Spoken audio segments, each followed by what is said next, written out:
Good morning students. Hindi में आज हम एक बहुत इंपॉर्टेंट टॉपिक पढ़ रहे हैं और ये टॉपिक है हमारे पास। संज्ञा को हमने डिस्कस कर लिया, सर्वनाम को हमने डिस्कस कर लिया। संज्ञा, सर्वनाम, उसके बाद आता है क्रिया। ठीक है, क्रिया जिसको आप इंग्लिश में क्या कहते हो, वर्ब कहते हो। ठीक है, तो अब ये जो क्रिया है, क्रिया होती क्या है? बहुत आसान है। ठीक है, लेकिन प्रॉब्लम कहाँ से आती है? डेफिनेशन से नहीं आती। प्रॉब्लम आती है वहां से जब हम बेसिकली क्रिया का क्या करते हैं, डिवीजन करते हैं, क्रिया का क्लासिफिकेशन करते हैं, वहां से प्रॉब्लम आनी स्टार्ट होती है। तो सबसे पहले हम बात कर रहे हैं किसकी? क्रिया की। तो क्रिया आपका होती क्या है? ठीक है, किसी भी आपका शब्द को लें। ठीक है, क्या लें? किसी भी शब्द को लें। तो किसी भी शब्द को, किसी भी वाक्य को लेने पर हम जब उसको पढ़ते हैं और उसको पढ़ने के बाद हमें पता चलता है कि कोई वर्क हो रहा है, कोई काम हो रहा है, तो इसका मतलब उसमें क्रिया होती है। डेफिनेशन के तौर पे अगर हम देखें तो वाक्य के जिस शब्द या पद से किसी कार्य के करने, ठीक है, या होने का बोध होता है, उसको हम क्या कहते हैं? क्रिया कहते हैं। अब हमने कहा कि कोई शब्द हमने पढ़ा, कोई वाक्य पढ़ा हमने, या फिर आपका सीधी सी बात है कोई आपका सेंटेंस है सपोज, है ना, कोई वाक्य है, तो उस वाक्य को हम कैसे बना रहे हैं? पदों से मिलकर बना रहे हैं, उसमें डिफरेंट डिफरेंट पद आ रहे हैं। तो या कोई भी आपका पद हो, इसीलिए लिखा हुआ आपका कि वाक्य के जिस शब्द से या पद से किसी कार्य के करने या होने का बोध होता है, उसको हम क्रिया कहते हैं। तो इसका मतलब क्या हो गया कि प्रत्येक वाक्य में क्रिया होनी ही चाहिए। ठीक है, और अगर प्रत्येक वाक्य में क्रिया होनी चाहिए तो इसका मतलब है अगर क्रिया नहीं है तो क्रिया के बिना आपका वाक्य अधूरा है। ठीक है, क्रिया क्या करती है? किसी भी वाक्य को पूर्ण करने का, संपूर्ण करने का, कंप्लीट करने का काम करती है। और उसी के बेस पे आपका क्रिया की हम बेसिकली क्या है, इंपॉर्टेंस को समझ बैठते हैं, जिसको हम अनिवार्यता कहते हैं कि क्रिया की अनिवार्यता क्या है। इसी से पता चलता है। मैं खा रहा हूं, है ना, है क्रिया, लेकिन मैं क्या खा रहा हूं ये आपका पता नहीं चल पा रहा है। तो यहाँ पे अब क्रिया को करने वाला कौन है? वो पर्सन है जो आपका हम कहते हैं करता है। क्रिया को करने वाला कर्ता। अब इसी क्रिया में आप देखो कई सारे मैंने एग्जाम्पल लिखे हुए हैं। जैसे बहुत सिंपल से एग्जाम्पल है, मोर नाच रहा है। ठीक है, तो मोर आपका क्या कर रहा है? नाच रहा है। तो यहाँ पे देखो आपका नाच रहा है, नाचना। ठीक है, नेक्स्ट आपका लड़का पत्र लिख रहा है, तो लिखना। नेक्स्ट आपका सूरज निकलता है, निकलना। और रोहन विद्यालय गया, यानी जाना। ये हमारे पास क्या है? क्रियाएं हैं। और ऐसा नहीं है कि एक शब्द में एक ही क्रिया हो सकती है, एक शब्द में एक से ज्यादा क्रियाएं भी हो सकती हैं। ये आपका बेसिक डेफिनेशन। तो हम सीधा आपका अगर डेफिनेशन पढ़ रहे हैं तो डेफिनेशन के अकॉर्डिंग हम क्या पढ़ते हैं कि किस वाक्य के या फिर आपका वाक्य के जिस शब्द या पद से क्या होता है, किसी कार्य के करने का या होने का बोध होता है, उसको हम क्रिया कहते हैं। और बिना क्रिया के आपका जो वाक्य होता है या सेंटेंस होता है वो अधूरा होता है ना। इसीलिए भी किसी भी सेंटेंस को पूरा करने के लिए क्रिया की महत्ता को हम आपका जो है अनिवार्य समझते हैं। राइट, आगे आओ। आगे हमारे पास जो सेकंड स्लाइड है, यहां से एक्चुअली ये टॉपिक स्टार्ट होता है। एक्चुअली संस्कृत का एक वर्ड है हमारे पास। ठीक है, क्या है? संस्कृत का एक वर्ड है जिसको हम कहते हैं क्री। ठीक है, संस्कृत का एक वर्ड है जिसका नाम है आपका क्री। यहां पे लिखा भी होगा मैंने, क्री। तो क्री आपका हमारे पास जो धातु है ना। तो यानी क्रिया जो शब्द है, क्री का मतलब होता है करना। तो ये जो क्रिया वर्ड आया, ये क्रिया वर्ड कहां से आया? क्री धातु से आया है। क्री आपका शब्द वर्ड से आया है। और ये जो क्री आपका धातु है, इसी क्री धातु से आपका फिर हम क्या कहते हैं? क्रिया का सामान्य रूप निकल के आता है। अब आप बोलोगे सर ये क्या मतलब हुआ? अब आप ऊपर आओ। धातु सबसे पहले, क्रिया का जो ओरिजिनल आपका क्या होता है? रूप होता है। क्रिया का जो मूल रूप होता है उसको हम क्या कहते हैं? आपका यहाँ पर धातु कहते हैं। पहली बात, क्रिया का मूल रूप धातु है। और उसी धातु को आप समझोगे तो यहाँ पे आपका इसको अब यहाँ पर जैसे धातु यानी क्रिया का मूल रूप मैंने कहा, तो पढ़ना लिखते हैं ना, पढ़ना आपका उसमें क्या लगा है? ना प्रत्यय लगा है। लिखना ना पढ़ते लगा है। उठना ना पढ़ते लगा है। तो जनरली आपको यहाँ पे ना के मैंने एग्जांपल दिए हैं, लेकिन इसके साथ कई सारे एग्जांपल हो सकते हैं। तो इसका मतलब है अगर आपको क्रिया के मूल रूप को समझना है तो क्रिया के मूल रूप को समझने के लिए कोई भी अगर क्रिया है तो उससे आपका क्या कर दो, यहाँ पे हमारे पास लास्ट में जो प्रत्यय लग रहा है उसको हटा दो। ठीक है, यहाँ पे पढ़ना लिखा है, पढ़ना से ना हटा दोगे तो क्रिया का मूल रूप आ जाएगा। ठीक है, हमारे पास लिखना है, लिखना से ना हटा दो, आपका लिख, ये आपका क्या आ जाएगा? मूल आपका रूप आ जाएगा। तो यहाँ पे यही लिखा है कि क्रिया के मूल रूप को धातु कहते हैं और ये आपका धातु रूप है। इसी धातु से आपका प्रत्यय लगा के हम क्या करते हैं? क्रिया को बनाते हैं। तो क्वेश्चन आता है कि क्री धातु से या आपका धातु से क्रिया को बनाने के लिए प्रयुक्त किया जाता है उपसर्ग प्रत्यय। ठीक है, देशज शब्द, विदेशज शब्द, तो क्या यूज किया जाता है? यहाँ पे प्रत्यय यूज किया जाता है। ये आपको ध्यान रखना है। तो प्रत्यय से आपको जोड़ने पर, प्रत्यय को जोड़ने पर, यानी बाद में अगर जोड़ते हैं हम आपका किसके साथ? धातु के साथ कुछ, तो आपका क्रिया का सामान्य रूप निकल के आता है। आप देख लो यहाँ पे कई सारी क्रिया, पढ़ से पढ़ना। ठीक है, ये आपका ऑलरेडी आपका चार्ट में लिख रहे हो। अब देखो यहाँ पे ये धातु आ गई। अब नीचे आपका एक हमारे पास शब्द है कि क्रिया एक विकारी शब्द है। तो क्रिया एक विकारी शब्द क्यों है? हमने पहले भी कहा था कि विकार लिंग के बेस पे, काल के बेस पे, वचन के बेस पे और कारकों के बेस पे आपका क्या होता है, परिवर्तित होते हैं। ठीक है, तो वो आपका विकारी शब्द होते हैं। तो विकारी शब्दों के अनुसार लड़का खेल रहा है, ठीक है, और लड़की खेल रही है। तो यहाँ पे देख सकते हो आपका कि जो खेलना है उस खेलने में आपका विकार आ रहा है, किसकी वजह से, मतलब कि इस क्रिया का आपका जो विकार दिख रहा है वो आपका खेलना या खेलना, ये आप देख सकते हो। लड़का खेल रहा है और लड़की खेल, ठीक है, लड़की खेल रहा है। क्या लिख सकते हैं हम इसको, क्या लिखते हैं, लड़की खेल रही है लिखते हैं ना, ठीक है। ऐसे ही आप देख सकते हो यहाँ पे लड़के खेल रही हैं, लड़कियां खेल रही हैं। क्या हम इसको ऐसे लिख सकते हैं कि लड़कियां खेल रहे हैं, ऐसे तो लिख सकते हैं। तो क्रिया आपका विकार आपका दिख रहा है यहाँ पर, इसी विकार को आगे दिखाता है। अब यहां से आपके क्वेश्चन आएंगे स्टार्ट में। ये बेसिक रूप जो आए यहाँ से बहुत rare of the rare question आते हैं यहाँ से। तो सबसे पहला जो आपका क्रिया का, अगर मैं भेद की बात करूं तो दो तरह से हम क्रिया को बांट सकते हैं। क्रिया का क्लासिफिकेशन दो तरीके से होता है, और इन दो तरीके से क्रिया का जो क्लासिफिकेशन होता है, इसमें हमारे पास पहला जो आपका क्लासिफिकेशन हो रहा है वो कर्म के आधार पर हो रहा है। यानी कोई काम आपने जो किया उस काम के बेस पे, कर्म के बेस पे क्रिया का आपका क्लासिफिकेशन होगा। दूसरा आपका प्रयोग और संरचना के बेस पे, यानी सामान्य बोलचाल की भाषा में क्रिया के भेद। तो अब पहला जो भेद है यहां से आपका इंपॉर्टेंट हो जाती है चीजें कि कर्म के आधार पर क्रिया के कितने भेद होते हैं। कर्म के आधार पर क्रिया के दो भेद होते हैं, एक होती है सकर्मक क्रिया और एक होती है अकर्मक क्रिया, ठीक है। और किसके बेस पे, दूसरा प्रयोग और संरचना के बेस पे अगर मैं क्रिया के भेदों की बात करता हूं तो टोटल 6 भेद होते हैं। यहां से हमारे पास कृदंत से ज्यादा क्वेश्चन आएंगे, यहाँ से बहुत rare of the rarest question आएंगे। जब हम इनको लिखना शुरू करेंगे, पढ़ना शुरू करेंगे, तो हमें क्लासिफिकेशन में एग्जांपल खुद ही समझ में आ जाएंगे, लेकिन ये बहुत बच्चों के समझ में नहीं आता है।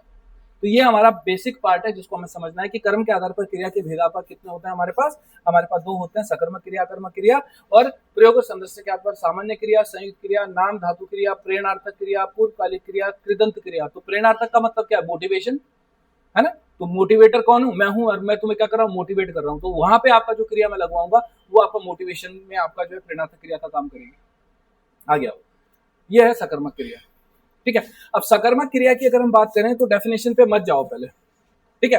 डेफिनेशन पे जाने से पहले मैं क्या करता हूँ, आपका पीछे आता हूँ। यहाँ एक सेकंड है, मेरे पास कुछ एग्जाम्पल होंगे। जैसे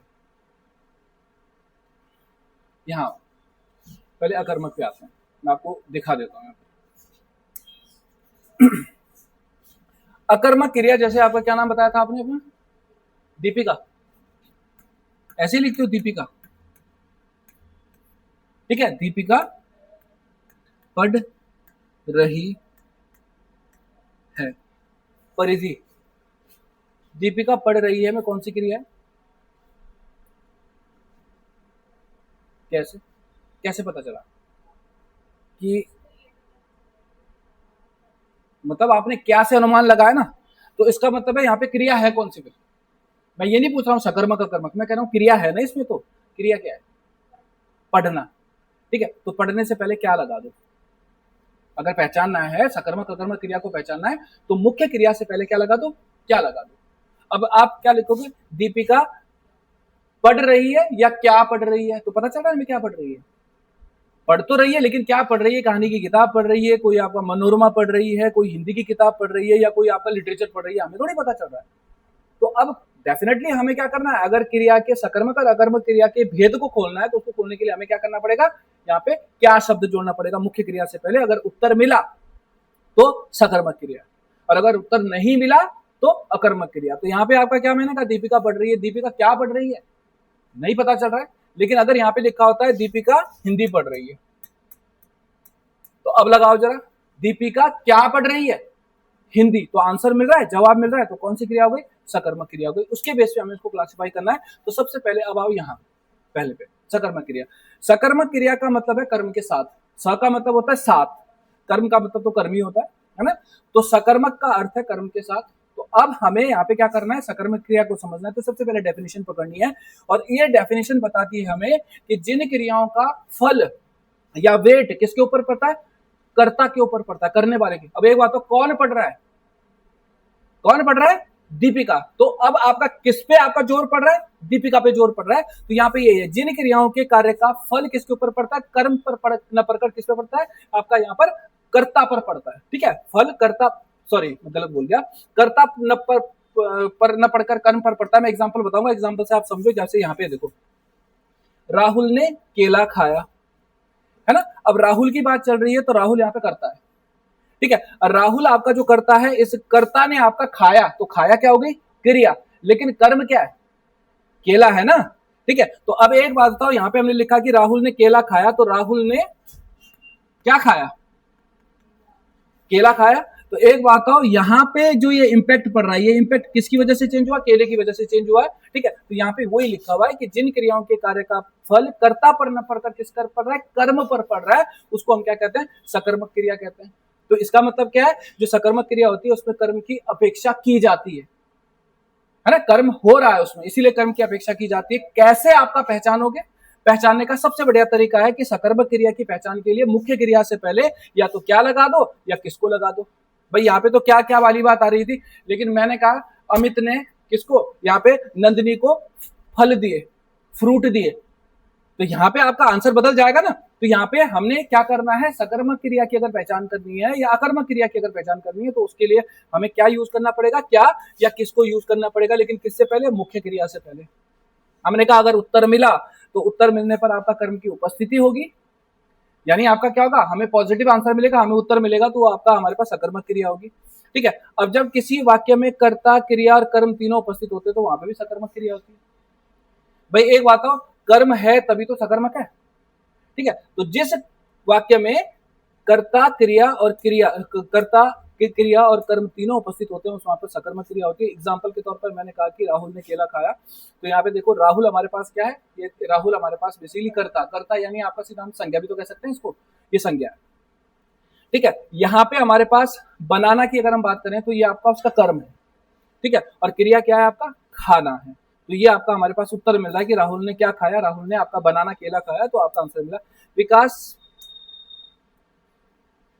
पीता है, विकास क्या पीता है, अब नहीं पता चला ना, हमें तो ये लग रहा है विकास पीता है तो क्रिया तो हो रही है, लेकिन हमें तो नहीं पता कि सकर्मक अकर्मक क्रिया हो रही है। तो मैंने कहा विकास से पहले क्या लगा दो, क्या लगा दो, विकास क्या पी रहा है, क्या पी रहा है, पानी पी रहा है, हमें उत्तर मिल रहा है तो है। लेकिन अगर ये केवल सेंटेंस यही होता कि विकास पीता है, अगर ये पूछते था सकर्मक क्रिया कर्मक क्रिया, तो उसका आंसर क्या था, क्या पीता है, मुझे थोड़ी पता है ना, मुझे पता चला कि शराब पी रहा है ना। तो यहाँ पे आपका क्या हो गया, विकास क्या पीता है, विकास आपका पानी पीता है, ये आपका सकर्मक क्रिया हो गई। ऐसे ही नीचे देखो, आयुष पुस्तक पढ़ रहा है, आयुष क्या पढ़ रहा है, ठीक है। नेक्स्ट आपका मोहित टीवी देख रहा है, मोहित क्या देख रहा है, टीवी देख रहा है, उत्तर मिल रहा है, तो आपका सकर्मक क्रिया हो गया। ये हमारे पास हो गया सकर्मक क्रिया। तो कर्म पर इंपैक्ट पड़ रहा है, ये ध्यान रखना, ठीक है। यानी जिन आपका क्रियाओं के कार्य का फल आपका किसके ऊपर पड़ रहा है, कर्म के ऊपर, नाम से ही पता चल रहा है कर्म के ऊपर पड़ रहा है, वो आपका सकर्मक क्रिया हो गई एक बार। अब सकर्मक क्रिया भी दो तरह की होती है। सकर्मक क्रिया में आपका एक होती है एक कर्मक क्रिया, एक होती है दो कर्मक क्रिया या द्विकर्मक क्रिया। सकर्मक क्रिया यानी कर्म की उपस्थिति है, कर्म की उपस्थिति का मतलब है आपका अब जो इंपैक्ट पड़ रहा है वो कर्म के ऊपर पड़ रहा है, और उस कर्म को हम बांट रहे हैं कि सकर्मक क्रिया दो प्रकार की होती है, एक होती है आपका एक कर्मक क्रिया, एक होती है द्विकर्मक क्रिया। एग्जाम्पल समझो, सबसे पहले एक कर्मक क्रिया का हम कहते हैं कि जिन क्रियाओं में केवल एक कर्म उपस्थित होगा उसको एक कर्मक क्रिया कहेंगे। जिन क्रियाओं में या जिन शब्दों में आपका क्या होगी, केवल एक कर्म होगा, ठीक है, उसको हम क्या कहेंगे, एक कर्मक क्रियाएं कहते हैं। जैसे हमने पीछे भी पढ़ी थी अभी, है ना, मैंने आपका कहा था पीछे, जैसे एग्जांपल दिया था कि राहुल ने केला खाया, तो आपका राहुल ने केला खाया में क्या है, उसके एक ही कर्म है, एक ही क्रिया है उसमें। तो यहाँ पे माता खाना खिलाती है, ठीक है, माता क्या खिलाती है, खाना खिलाती है, आंसर मिल रहा है। तो हमने कहा सकर्मक क्रिया है। लेकिन अब हम कह रहे हैं कि यहाँ पर हमें देखना है कि एक कर्मक क्रिया है, दो कर्मक क्रिया है, तो कर्म एक ही हो रहा है। माँ क्या खिला रही है, खाना खिला रही है, एक कर्म है। माली पानी देता है, पीछे हमने जितने एग्जाम्पल पढ़े थे वो सब एक कर्मक क्रिया के एग्जाम्पल थे। अब देखो द्विकर्मक क्रिया के एग्जाम्पल, ये तुम्हें पता चल जाएगा कैसे। जिन क्रियाओं में दो कर्म होंगे उनको हम द्विकर्मक क्रिया कहेंगे, और द्विकर्मक क्रिया अगर हम देख रहे हैं तो इसमें आपका पहला कर्म क्या होगा, लिविंग थिंग होगा, और दूसरा आपका क्या होगा, हमारे पास निर्जीव होगा, यानी जिसमें लाइफ नहीं होगी। तो द्विकर्मक क्रिया में हमने कहा दो कर्म होने वाले हैं, और इन दो कर्मों में से एक आपका जीवित है और एक निर्जीव है। एग्जाम्पल देखो आपका, माता बच्चे को खाना खिलाती है। तो अगर माता बच्चे को खाना खिलाती है, देखो दोनों में फर्क क्या है, माता खाना खिलाती है और यहाँ पे क्या लिखा है, माता बच्चे को खाना खिलाती है। तो अब इसको पहचानोगे तो कैसे पहचानोगे, मैंने कहा माता मुख्य क्रिया से पहले क्या खिलाती है, खाना, एक हो गया। माता किसको खिलाती है? बच्चे को। दो हो गए ना कर्म, तो ये आपका हमारे पास द्विकर्मक क्रिया हो गई। दूसरा देखो, हमने कहा था माली पानी देता है, माली क्या देता है? लेकिन यहाँ पे अगर यहाँ पे ये लिखा होता है कि माली पौधे को पानी देता है, तो अब दो तरह से आ गए यहाँ पे, माली पानी देता है, क्या देता है? पानी देता है। लेकिन मैंने कहा माली पौधों को पानी देता है, माली क्या देता है? पानी देता है। किसको देता है? पौधों को देता है। ये आपका दो दो कर्म है यहाँ पे, ठीक है। तो एग्जाम्पल आपका ये एक्सप्लेनेशन है कि जिन वाक्यों में खिलाती देता क्रियाओं के दो दो कर्म होते हैं, ठीक है, आप देख सकते हो, ठीक है। जिन वाक्यों में या इन वाक्यों में खिलाती देता क्रियाओं के दो दो कर्म हैं, बच्चे और खाना, माली और पानी कर्म है, जबकि क्रिया के दो दो कर्म होने के कारण द्विकर्म क्रिया आ गई। तो किसको और क्या मिला दोगे, उसके बेस पे आप काम क्या करेंगे, यहाँ पे कर लेंगे। तो हमने यहाँ पे नोट भी लिखा है कि किसको और क्या मिलाने से हमें क्या मिल जाएगा, आपका उत्तर मिलेगा तो द्विकर्मक, अगर उत्तर नहीं मिलेगा तो आपका एक कर्मक, ठीक है। आगे आओ, अब आते हैं आपका हमारे पास नेक्स्ट पार्ट पे, और ये पार्ट है बच्चों हमारे पास अकर्मक क्रिया, ठीक है। ये एग्जाम्पल कुछ और है इसमें। श्याम ने राधा को रुपए दिए, श्याम ने किसको क्या दिया, ठीक है। तो श्याम ने क्या दिया? रुपए दिए। किसको दिए? राधा को दिए, तो द्विकर्मक क्रिया। राष्ट्रपति ने खिलाड़ियों को पुरस्कार दिया, राष्ट्रपति ने किसको क्या दिया? खिलाड़ियों को पुरस्कार दिया, यानी किसको दिया? खिलाड़ियों को दिया। क्या दिया? पुरस्कार दिया। माँ ने बच्चे को दूध पिलाया, माँ ने किसको क्या पिलाया, ठीक है। नेक्स्ट, रश्मि ने भिखारी को आपका दान दिया, रश्मि ने किसको क्या दिया? सब में आपके दो कर्म है, तो इसलिए आपका द्विकर्मक क्रिया, ठीक है। अब यहाँ पे आ गया हमारे पास एक पार्ट और। अब आते हैं अकर्मक। अकर्मक का मतलब है जिसमें कर्म नहीं होगा, ठीक है। तो अब जब कर्म नहीं है तो इम्पैक्ट क्या कर्म के ऊपर पड़ने वाला है? डेफिनेटली नहीं पड़ने वाला है। तो यहाँ पर हमारे पास अगर बात करें तो इम्पैक्ट हमारे पास जो पड़ने वाला है वो किसके ऊपर पड़ने वाला है? कर्ता के ऊपर पड़ने वाला है, ठीक है, जो मैं पहले जो है बोल गया। तो यहाँ पे अगर हम बात करते हैं अकर्मक क्रिया की, तो अकर्मक का मतलब होता है नहीं, अ का मतलब होता है नहीं, कर्म का मतलब है जिसमें कर्म नहीं है। तो हम कह रहे हैं कि जिन क्रियाओं में कर्म का अभाव होता है उसको हम क्या कहते हैं? अकर्मक क्रिया कहते हैं। और इन क्रियाओं में जब कर्म है ही नहीं तो डायरेक्टली आपका प्रभाव किसके ऊपर पड़ने वाला है? वेट किसके ऊपर पड़ने वाला है? इंपैक्ट किसके ऊपर पड़ने वाला है? कर्ता के ऊपर पड़ने वाला है। तब आपका वो अकर्मक क्रिया होती है। अकर्मक क्रिया की पहचान के लिए क्या जोड़ दो, क्योंकि कर्म ही नहीं है ना, ठीक है। तो हमने कहा अकर्मक क्रिया की पहचान के लिए मुख्य क्रिया से पहले क्या लगा देने पर उत्तर मिलेगा। तो हम मतलब कोई भी शब्द है अगर क्या जोड़ेंगे तो क्या जोड़ने पर हमें पता चल जाएगा, हमें रमेश सो रहा है। अब आप सोचो, सोना क्रिया है ना, तो हमने क्या है, हमने कहा रमेश क्या सो रहा है या कैसे सो रहा है। आपको आंसर मिल रहा है? क्या सोना का क्या मतलब है ना, सीधा सो रहा है, उल्टा सो रहा है ना, कुर्सी पे सो रहा है, मेज पे सो रहा है, हमें थोड़ी पता चल रहा है, बिस्तर पे सो रहा है। तो क्या सो रहा है, ये आपका कर्मक क्रिया। पिताजी जा रहे हैं, पिताजी क्या जा रहे हैं या क्या लेने जा रहे हैं, क्या खाने जा रहे हैं, हमें पता नहीं चल रहा है, ठीक है, तो आंसर नहीं मिल रहा है, ठीक है। नेक्स्ट है आपका श्याम पढ़ता है, श्याम क्या पढ़ता है, हमें नहीं पता चल रहा है। अच्छा ये बताओ, पूजा हंसती है, ये बताइए इसका आंसर बताओ कि इसका आंसर मतलब इस अकर्मक क्रिया में क्यों है? हंसना तो क्रिया हो ही रही है हमारे पास, क्या हंस रही है, तो अगर क्या हंस रही है तो इसको अगर सकर्मक क्रिया में कन्वर्ट करना है तो इसके लिए क्या करना पड़ेगा, जो आप कर रही हो, है ना। पूजा अपनी हंसी हंस रही है, ठीक है, पूजा हंसी हंस रही है, ठीक है। नेक्स्ट आपका मेघनाथ चिल्लाता है, मेघनाथ क्या चिल्लाता है, अगर ये लिखा होता है मेघनाथ जोर से चिल्लाता है तो हमें फिर भी उत्तर कैसे मिल रहा है, ठीक है, जोर से चिल्ला रहा है। तो मेघनाथ चिल्ला रहा है लेकिन कैसे चिल्ला रहा है, नहीं पता चल रहा है ना, दुख के मारे चिल्ला रहा है, खुशी के मारे चिल्ला रहा है ना। तो यहाँ पे आपका देख सकते हो ये जो हमारे पास वर्ड निकल के आ रहे हैं ये कहीं ना कहीं क्या है, कर्म के अभाव की वजह से किसके ऊपर आपका इंपैक्ट आने का काम कर रहे हैं, यहाँ पर रमेश के ऊपर, यानी आपका कर्ता के ऊपर, पिता के ऊपर, ठीक है। रमेश क्या सो रहा है तो नहीं पता चल रहा, ये हमारे पास है अकर्मक क्रिया। अब आओ थोड़ा सा आगे, ठीक है। सकर्मक और अकर्मक क्रिया जो होती है बच्चों, इस क्रिया का परस्पर रूपांतरण भी होता है, यानी आपका एक दूसरे से आपका हम कन्वर्ट भी कर सकते हैं इसको। तो जैसे सकर्मक क्रिया से अकर्मक क्रिया और अकर्मक क्रिया से सकर्मक क्रिया कैसे आपका जो हम करें, ठीक है। यहाँ पे अगर मैं भाववाचक संज्ञा ले आऊं, भाव क्या होता है, एक अमूर्त विचारधारा होती है। भाव आपका क्या है, केवल महसूस किया जा सकता है, भाव को टच नहीं किया जा सकता है, ठीक है। उसी अमूर्त विचारधारा को यानी भाववाचक संज्ञा को अगर आप क्या करते हो यहाँ पर प्रयोग करते हो तो उसके बेस पे आपका क्या हो जाता है, यहाँ पर हमारे पास क्रिया के भेद को परिवर्तित किया जा सकता है। सकर्मक क्रिया को अकर्मक क्रिया में आपका अकर्मक क्रिया को सकर्मक क्रिया में कन्वर्ट किया जा सकता है। तो अब यहाँ पे देखो, यहाँ पे अकर्मक क्रिया मेरे पास लिखी है, जो हमने लिखा है राजेश दौड़ता है। तो क्रिया क्या है, दौड़ना है। तो हमने ऊपर क्या लिखा है कि क्रिया में आपका क्या करना है, भाव जोड़ देना है। तो दौड़ना का भाव क्या है, दौड़, ठीक है। दौड़ को हम देख रहे हैं, अब दौड़ को टच करके नहीं महसूस कर सकते हम लोग। तो ये आपका जो है रमेश दौड़ता है। नेक्स्ट आपका पूजा हंसती है। तो हंसने का आपका भाव क्या है, हंसी, ठीक है। तो पूजा हंसी हंसती है या पूजा अपनी हंसी हंसती है।